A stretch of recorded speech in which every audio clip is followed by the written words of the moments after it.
हिमांचल ये तुम्हारी बेटी ना बड़ी होकर के भगवान की बहुत बड़ी भक्त होगी, तुम्हारा नाम रोशन करेगी और इसका विवाह देवों के देव महादेव के साथ में होगा। इतना कहकर के नारद जी वहां से चले गए।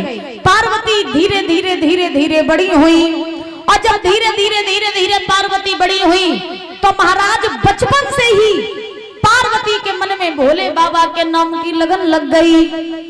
अब भोले बाबा के नाम की जब लगन लगी पार्वती के मन में तो पार्वती ने सोचा कि जीवन में कुछ भी हो जाए विवाह करेंगे तो सिर्फ और सिर्फ भोले बाबा के ही साथ में।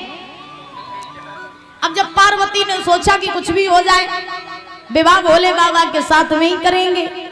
अब तो भोले बाबा का भजन करते करते करते करते करते करते पार्वती सयानी हो गई। और जब पार्वती सयानी हुई तो अब तो पार्वती ने सोचा कि घर में रह करके भजन नहीं कर पाते, इससे अच्छा यही है कि जंगल में जाकर के भजन कर आए। तो पार्वती ने एक बार हिमांचल से कहा, बाबा, बोले हाँ आपकी आज्ञा हो तो क्या मैं वन में जाकर के भजन कराऊं? अगर आप कहो तो मैं वन में चली जाऊं। तो हिमांचल कहने लगे, बेटी जानना चाहती हो तो चली जाओ, तुम भजन कराओ। क्योंकि आपको हम सही बात बताएं, अगर आपके बच्चे सही मार्ग पर जा रहे हैं तो उनको कभी रोकना नहीं चाहिए, उनका सपोर्ट करना चाहिए। और अगर आपको तनिक भी लगे कि बच्चे हमारे कहीं भी बिगड़ रहे हैं तो आप उसी समय उन बच्चों को रोक दो, उसी समय बच्चों को रोक दो, क्योंकि दोबारा वो ऐसा काम गलत काम न करें। और अगर बच्चा तुम्हारे पास में गलत काम करके पहली बार में आओ और तुमने अगर ऐसे करके छोड़ दो लला हम अकेलो है मात दिए तो लग जाइए, तो अब तुमने भाई छोड़ दो, जिंदगी भर को सुधरवे वालों ना ही जब बात मेरी गांठ बांध लियो। और बहुत सी माताएं ऐसा करती हैं, अगर बच्चा किसी का काम बिगाड़ के आ जाए, बच्चा कोई गलत काम करके आए तो महाराज वो अपनी माँ के पास में आता है और अपनी माँ को बताता, माँ आज मैंने ऐसा ऐसा काम किया। तो माँ उसको मारती नहीं है, डांटती भी नहीं है। क्यों? क्योंकि लला मेरो अकेलो है, मार दिए तो लग जाइए, तो मारती नहीं है, छोड़ देती है बच्चे को। लेकिन जब ऐसे ही छोड़ती रहती है तो तैसे ही धीरे धीरे धीरे धीरे वो बच्चा बिगड़ता जाता है।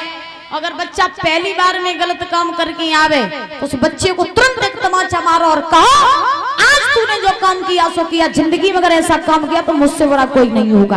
तुम ये दावे के साथ कह सकते वो बच्चा कभी तुम्हारा बिगड़ेगा नहीं। तो पार्वती ने हिमांचल से कहा, बाबा आपकी आज्ञा होवे तो कहा हम चले जाएं, वन में भजन कराएं। तो हिमांचल बोले, बेटी जानना चाहती हो तो चली जाओ। तो पार्वती जो थी वो चली और चलते चलते चलते चलते चलते चलते महाराज पहुंची कहाँ? जंगल में। और जब जंगल में पहुंची तो जंगल में जाकर के महाराज भोले बाबा के नाम का भजन करने लगी। परीक्षित जी, असली भजन क्या होता है ये बताइए आप मुझे, असली भजन क्या होता है? असली भजन भगवान का होता है? अच्छा बुजुर्गों आप बताइए असली भजन क्या होता है? आप बताओ, यहाँ सब भगवान के भक्त बैठे, असली भजन क्या होता है?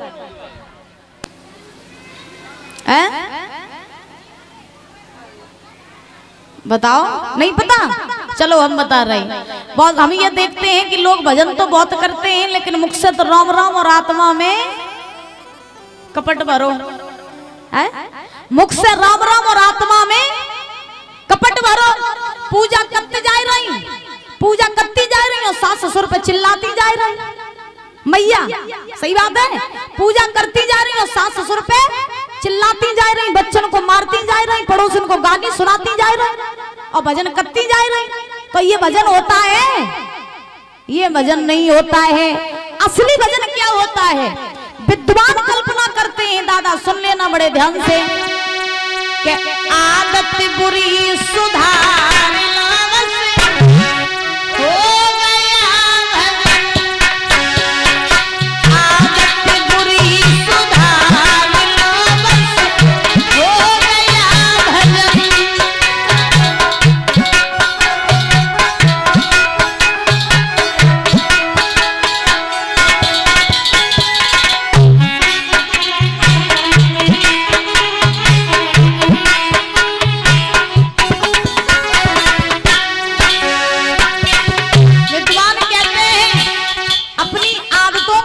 सुधारो, अपने हृदय को साफ करो, अपने मन को स्वच्छ करो। लेकिन आज के जमाने में मन की शुद्धता तो कोई नहीं जानत, लेकिन तन की शुद्धता सब जानत। हाँ, मन में कालापन भरा है तो मन को साफ नहीं करती। और देखो शीशा के सामने तरह तरह की क्रीमें लगा लगा के भूरा होती। हाँ, सही बता रहे आपको। सबसे पहला भजन वही है कि मन को साफ करना चाहिए, आत्मा को साफ करना चाहिए। दुनिया वाले तुम्हारी सुंदरता को देखेंगे, लेकिन परमात्मा मन की सुंदरता को देखेगा। देखेगा कि नहीं? हाँ, अब तुम 10 लाख रुपया को जेवर पहन लो और 10,000 रुपया की बढ़िया साड़ी पहन के तुम पंडाल में जाओ, और तुम पंडाल में आओ तो लोग देखे तुम्हें, और फिर घरे जाके कहिए भैया फलाने की बहू 10 लाख रुपया को जेवर पहने आती, बाकी जैसो आज पंडाल में कोई नहीं आतो, बढ़िया महंगी 10,000 की साड़ी पहने आती, तो लोग तुम्हारी बड़ाई करें। और तुम जेवर पहन के, बड़ी महंगी साड़ी पहन के, और तुम मंदिर में जाओ भगवान से जाकर प्रभु हम 10 लाख रुपया को जेवर पहने, हम 10,000 रुपया की साड़ी पहने, भीड़ भाड़ में हम मेरी क्रीज बिगड़ी जा रही, सबसे पहले मोल तुम बुला लो अपने मंदिर तक, तो भगवान तुम्हें बुलाएंगे? नहीं बुलाएंगे ना। हाँ, और अगर तुम्हारा मन साफ होगा, तुम्हारी आत्मा साफ होगी, तो तुम एकदम से भगवान की शरण में पहुंच जाओगे। याद रखना, यही होता है असली भजन। पहले मन को साफ करो, तन की सुंदरता दुनिया देखती है, मन की सुंदरता हमारा ठाकुर देखता है। दुनिया वाले जब तक तुम्हारी शकल सुंदर है तब तक तुमसे प्यार करेंगे, और शकल पे दाग भी लग जाए तो दुनिया वाले तुम्हें देखेंगे भी नहीं। और तुम काले हो, शरीर से काले हो, और तुम्हारे मन में अगर शुद्धता है तो परमात्मा तुमको ऐसे ही अपना लेगा।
हो गया, जोर के बोलो, हो गया भजन।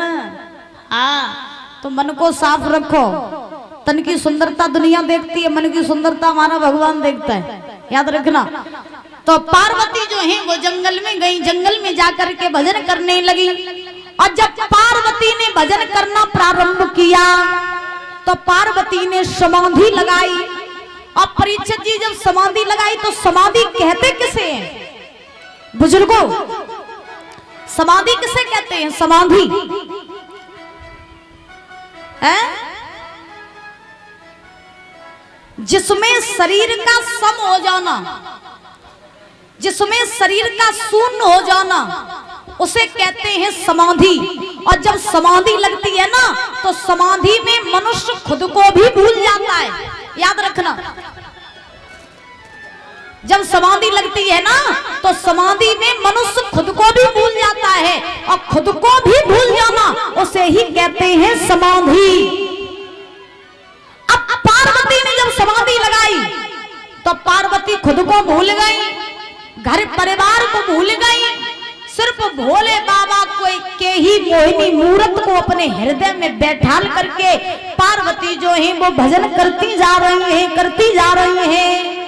और पार्वती ने जब भजन करना प्रारंभ किया तो कैसा भजन किया है? लिखा है कि तप में भूली सबही ज्ञान, और शंकर को रही